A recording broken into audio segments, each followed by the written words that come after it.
All right. So, for probably about, it might have even been since I first started studying Jungian typology, but at least for the past, I want to say year and a half, maybe even 2 years now, I've been in the background trying to figure out how to write or create or produce for the channel an MBTI story.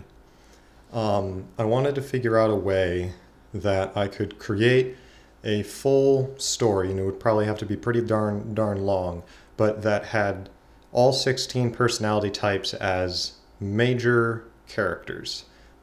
Turns out that this is very difficult to figure out how to do.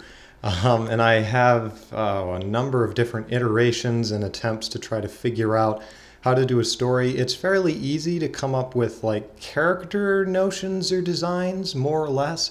It's much harder to figure out how to fit them into a narrative that is cohesive and isn't just sort of a bunch of little tidbits or scenes. I've been trying to figure out how to do that because I feel like it's something that a lot of people would really enjoy, and that would be really enjoyable for people who are already kind of familiar, and hopefully enjoyable for people who don't care about Myers-Briggs and are more just interested in the story, to be able to do both of those things. In order to make things easier for me, what I've done is I've taken a story that already has a fair number of characters and I feel like has good setups and scenes. It's a recent video game called Iconoclasts. And so for any of you who have played it, I have taken what I did is I took the framework of that story and sort of some of the beats and notions and inspirations from that. And I took it, I laid out sort of the basic framework, and I rewrote it. But as I rewrote it, every time that I encountered a character, I literally used a randomized method to generate one of the 16 personality types to insert there. And then I had to reinterpret things so that it fit better to sort of exemplify that personality type.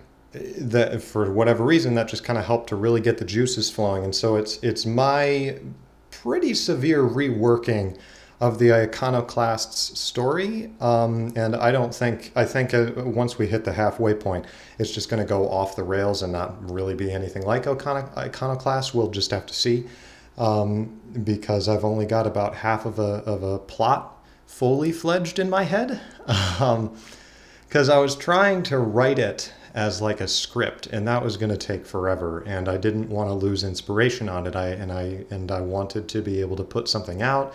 And I also felt like I was losing inspiration quickly for my ability to kind of keep working on it. And I felt that what would be a better idea and what would help to open the flood valves better so I could get the ideas out there and create a more enjoyable story is if I improv'd it, basically. And so that's what I'm doing here, in case you couldn't tell.